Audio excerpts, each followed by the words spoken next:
ಎಲ್ಲ ಥರದ ಮಾಂಸಗಳು ನಿಷಿದ್ಧ. ಸಾತ್ವಿಕ ಆಹಾರದಲ್ಲಿ ಮಾಂಸ ಆಹಾರ ನಿಷಿದ್ಧ.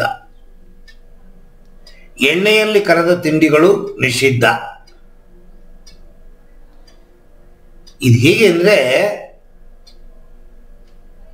ನಾವು ಸನ್ಯಾಸಿಗಳಲ್ಲ, ಸಂಸಾರದಲ್ಲಿದ್ದೀವಿ.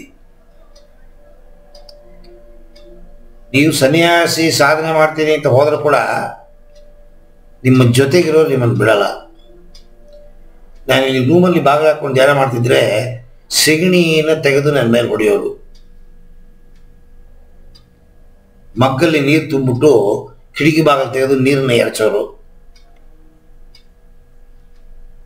ಕೋಪೆನ ಕಟ್ಟೋ ಊರಲ್ಲಿ ಕೋಪೆನ ಕಟ್ಟಬೇಕು, ಪಂಚೆ ಉಡೋ ಊರಲ್ಲಿ ಪಂಚೆ ಉಡಬೇಕು. ಯಾರುವೇ ಧ್ಯಾನ ಮಾಡೋದಿಲ್ಲ. ನೀವು ಧ್ಯಾನ ಮಾಡಿದ್ರೆ ಬಿಟ್ಬಿಡ್ತಾರ? ತಲೆ ಕೆಟ್ಟೋಗಿದೆ ಅಂತ ಪಟ್ಟ ಕಟ್ಬಿಡ್ತಾರೆ ನಮಗೆ. ಅದಕ್ಕೆ ಈ ಧ್ಯಾನದ ಅಭ್ಯಾಸಗಳು, ಆಧ್ಯಾತ್ಮದ ಅಭ್ಯಾಸಗಳು ಮಾಡಬೇಕು ಅಂದರೆ ಮನೆ ಒಳಗಡೆ ಮಾಡೋಕ್ಕಾಗಲ್ಲ.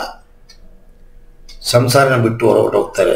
ಹೆಂಡತಿ ಬೇಡ, ಮಕ್ಕಳು ಬೇಡ, ಅಮ್ಮ ಬೇಡ, ಅಪ್ಪ ಬೇಡ, ಸನ್ಯಾಸಿ. ಹಾಗೆ ಈ ಪದ್ಧತಿಗಳನ್ನು ನೀವು ಫಾಲೋ ಮಾಡ್ತೀನಿ ಇದ್ರೆ ನಿಮ್ಮನ್ನು ನೋಡ್ತಾರೆ. ತಟ್ಟೆ ಹಾಕೊಂಡೆಲ್ಲ ಒಟ್ಟಿಗೆ ಕೂತಾಗ ನಾ ಆಮೇಲೆ ತಿಂತೀನಿ ನಿಧಾನಕ್ಕೆ, ಹಸಿವಿಲ್ಲ, ಕೂತ್ಕೊಳ್ಳೆ ಪರವಾಗಿಲ್ಲ, ಇಲ್ಲ ಪರವಾಗಿಲ್ಲ ರೀ ಆಮೇಲೆ ತಿಂತೀನಿ, ಕೂತ್ಕೋ, ಅದು ಎಟ್ಟಾಗತ್ತೋ ಎಷ್ಟು ಸೇರುತ್ತೋ ತಿನ್ನು, ಬಿಡಲ್ಲ. ಆದರೆ ಇವುಗಳನ್ನು ನೀವು ಪಾಲನೆ ಮಾಡದೆ ಹೋದರೆ, ಈಗ ಮಾಂಸದ ಅಡಿಗೆ ಮಾಡಿಬಿಟ್ಟು ಮಾಂಸ ತಿನ್ನಲ್ಲ ಅಂದ್ರೆ ಏನರ್ಥ? ಮದುವೆ ಮಾಡ್ಕೊಂಡು ಗಂಡ ಬೇಡ ಅಂದ್ರೆ ಏನರ್ಥ? ಹೆಂಡತಿ ಬೇಡ ಅಂದ್ರೆ ಏನರ್ಥ? ಯಾಕೆ ಮಾಡ್ಕೊಂಡು ಮತ್ತೆ ಯಾಕೆ ಮಾಂಸದ ಅಡಿಗೆ ಮಾಡಿದೆ? ಇದೆಲ್ಲ ಪ್ರಾಬ್ಲಮ್. ಇದನ್ನು ಮೀರಿ ನೀವು ಸಾಧನೆ ಮಾಡಬೇಕು. ಸಾಧನೆ ಮಾಡದೇ ಇದ್ರೆ ಏನಾಗುತ್ತೆ? ಕ್ರಾಸ್ ಮಾಡಿಬಿಟ್ರೆ, ಬ್ಯಾರಿಯರ್ನ ಕ್ರಾಸ್ ಮಾಡಿದ್ರೆ ಏನಾಗುತ್ತೆ? ಒಂದು ಏನು ಆಗೋದಿಲ್ಲ, ಅಥವಾ ನಿಧಾನ ಆಗತ್ತೆ. ನೀವು ಕೇಳೋ ಅವಸರ ಸಿಗಲ್ಲ ನಿಮಗೆ. ಒಂದು ಪರೀಕ್ಷೆ ಬರೆದ್ರೆ 35, 45, 85, 95 ಪಾಸ್ ಆಗಬೇಕು. ಫೈಲು 4 ಸತಿ ಫೈಲು, 5 ಸತಿ ಫೈಲು, 6 ಸತಿ ಪಾಸ್. 6 ಸತಿ ಫೈಲ್ ಆಗೋದಕ್ಕೆ ಮನೇಲಿ ಊಟ ಹಾಕೋರು ಯಾರು? ಓದ್ತೀವಿ ಅಂತ ಇಟ್ಕೊಂಡಿದ್ದಾರೆ ಮನೆಯಲ್ಲಿ. ನೀವು ಫೈಲ್ ಆಗ್ತಾ ಇದ್ರೆ ಹೋಗನೆ ಅಂತಾರೆ. ಹಂಗೆ ನಮಗೆ ಬೇಸರ ಆಗ್ಬಿಡುತ್ತೆ. ಸುಮ್ಮನೆ ಸಾಧನೆ ಮಾಡಿ ಉಪಯೋಗವೇ ಇಲ್ಲ ಅಂದರೆ ಬೇಜಾರಾಗ್ಬಿಡುತ್ತೆ ನಮಗೆ. ಸೊ ಇವುಗಳನ್ನು ಆದಷ್ಟು ಪರಿಪಾಲನೆ ಮಾಡಬೇಕು. ಎಣ್ಣೆಯಲ್ಲಿ ಕರೆದ ತಿಂಡಿಗಳನ್ನು ತಿನ್ನಬಾರದು. ಪ್ರಾಸೆಸ್ಡ್ ಫುಡ್ಸನ್ನು ತಗೋಬಾರದು. ಅಂದರೆ chemical based foods. Process foods ಅಂತಂದರೆ ಅದು ಪ್ರಾಸೆಸ್ ಆಗೋದಕ್ಕೆ ಪ್ರತಿ ಜಾಗದಲ್ಲೂ ಕೆಮಿಕಲ್ಗಳನ್ನು ಬಳಸ್ತಾರೆ. ಈಗ ಸೂರ್ಯಕಾಂತಿ ಎಣ್ಣೆ ನೀವು ತಗೋತೀರಾ, ಯಾವುದು ಎಷ್ಟು ಪ್ರಾಸೆಸ್ ಆಗುತ್ತೆ ಗೊತ್ತಾ? ಕೊನೆಯಲ್ಲಿ ಬೆಳ್ಳಗೆ ಏನೂ ಇಲ್ಲ, ಅದಕ್ಕೆ ಸುವಾಸನೆಯೂ ಇಲ್ಲ, ಬಣ್ಣವೂ ಇಲ್ಲ. ಆದರೆ ಡಾಕ್ಟರ್ಗಳು ಹಾರ್ಟಿಗೆ ಒಳ್ಳೆಯದು ಅಂತಾರೆ. ಒರಿಜಿನಲ್ ಸೂರ್ಯಕಾಂತಿ ಎಣ್ಣೆ ಸಿಗತ್ತಾ? ಇಲ್ಲ. ಬೀಜವೇ 300 ರೂಪಾಯಿ kg. 1 kgಲಿ 1 kg ಎಣ್ಣೆ ಬಂದ್ಬಿಡುತ್ತಾ? 1 kg ಬೀಜದಲ್ಲಿ ಬರಲ್ಲ.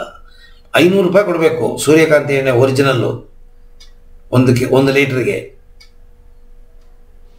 ನೀವು ಕೊಡೋದೆಷ್ಟು? 180, 160, 170, 200. ಬರೀ ಮೋಸ.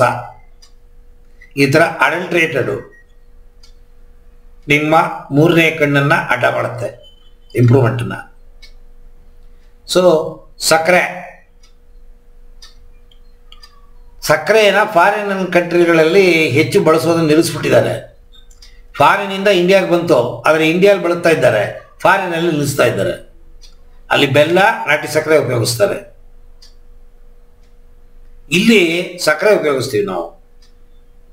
ಸಕ್ಕರೆ ಬಿಳಿ ಬಣ್ಣ ಬರೋದಕ್ಕೆ ಕೆಮಿಕಲ್ಲು, ಸಕ್ಕರೆ ಕ್ರಿಸ್ಟಲ್ ಫಾರ್ಮೇಷನ್ ಬರೋದಕ್ಕೆ ಕೆಮಿಕಲ್ಲು, ಮತ್ತೆ ಒಂದೊಂದು ಜಾಗದಲ್ಲೂ ಪ್ರಾಸೆಸಿಂಗಿಗೆ ಕೆಮಿಕಲ್ ಹಾಕ್ತಾರೆ ಸಕ್ಕರೆಗೆ. ಅದು ದೇಹಕ್ಕೆ ಹಾನಿ, ಎಸ್ಪೆಷಲಿ ನಿಮ್ಮ 3ನೇ ಕಣ್ಣಿಗೆ ಆಗೋದಿಲ್ಲ. ಯಾವ ಕೆಮಿಕಲ್ಲು ದೇಹಕ್ಕೆ ಹೋಗಬಾರದು. ಮತ್ತು ಇದು ಪ್ಯಾಕೇಜ್ಡ್ ಫುಡ್ಸ್ ಯಾವುದೇ ತೊಗೊಂಡ್ರು ಕೂಡ ಅದು ಬಾಟಲ್ ಆಗಲಿ ಅಥವಾ ಕವರ್ಗಳಲ್ಲಾಗಲಿ ಪ್ಯಾಕ್ ಮಾಡಿ ಮಾರ್ತಾರೆ ಅಂತಂದರೆ ಅದಕ್ಕೆ ಫುಡ್ ಪ್ರಿಸರ್ವೇಟಿವ್ ಹಾಕಿರ್ತಾರೆ. ಅದು ಕೆಮಿಕಲ್. ಅದು ಆ ಫುಡ್ ಪ್ರಿಸರ್ವೇಟಿವ್ ನಿಮ್ಮ ಮೂರನೇ ಕಣ್ಣು ಓಪನ್ ಆಗೋದಕ್ಕೆ ಅಡ್ಡ. ಮತ್ತು ಉಪ್ಪು, ಸಾಧಾರಣ ಉಪ್ಪೇ ಕೆಟ್ಟದ್ದು ದೇಹಕ್ಕೆ, ಆದರೆ ಉಪ್ಪು ಬೇಕು. ಉಪ್ಪಿಲ್ಲ ಅಂದರೆ ತಲೆ ತಿರುಗಿ ಬಿದ್ದೋಗ್ತೀವಿ ಕೆಳಗಡೆ. ಉಪ್ಪು ಬೇಕು, ಅದರ ಜಾತಿ ತಗೋಬಾರ್ದು. ಅದು ಅಯೋಡೈಸ್ಡ್ ಉಪ್ಪು ತಗೊಳ್ಳೇಬಾರ್ದು. ಅಯೋಡಿನ್ ಅನ್ನೋದು ಕೆಮಿಕಲ್ಲು. ಥೈರಾಯ್ಡ್ ಪ್ರಾಬ್ಲಮ್ ಬಂದವರಿಗೆ ಅಯೋಡಿನ್ ಟ್ಯಾಬ್ಲೆಟ್ ಕೊಡ್ತಾರೆ. ನಮಗೆ ಥೈರಾಯ್ಡ್ ಪ್ರಾಬ್ಲಮೇ ಇಲ್ಲ, ನಾವು ಯಾಕೆ ಅಯೋಡಿನ್ ತಗೋಬೇಕು? ಆದರೆ ಎಲ್ಲ ಉಪ್ಪಲ್ಲೂ ಅಯೋಡಿನ್ ಇದೆ. ಹೆಸರು, ಕಂಪನಿ ಹೆಸರು ಬೇರೆ. ನಂಗೆ ಗೊತ್ತಿದ್ದು ಕಾಲಾಣಿ ಅರ್ಧಾಣಿಗೆ ನಾವು 1 kg ಉಪ್ಪು ತರ್ತಾ ಇದ್ದೆ ನಾನು ಚಿಕ್ಕ ಹುಡುಗನಾಗಿದ್ದಾಗ. ಕೊಟ್ಬಿಡೋರು ತರುವೆ. ಎಲ್ಲಿ ಕಾಲು ಇಲ್ಲ, ಕೈಯೂ ಇಲ್ಲ. ಈಗ 10 ರೂಪಾಯಿ ಮಿನಿಮಮ್, 20 ರೂಪಾಯಿ ಒಳ್ಳೆ ಬ್ರ್ಯಾಂಡು.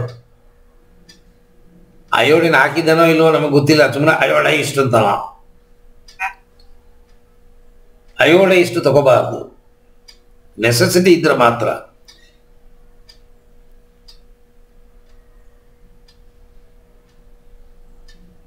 ಗೆಡ್ಡೆ ಗೆಣಸುಗಳು ನಿಷಿದ್ಧ. ಅವುಗಳಲ್ಲಿ ಕೆಲವು ವೆಜಿಟೇಬಲ್ಸ್ ಇದೆ, ಬೀಟ್ರೂಟು, ಕ್ಯಾರೆಟು, ಶುಂಠಿ, ಬೆಳ್ಳುಳ್ಳಿ, ಇವುಗಳೆಲ್ಲ ಒಳ್ಳೆಯದು.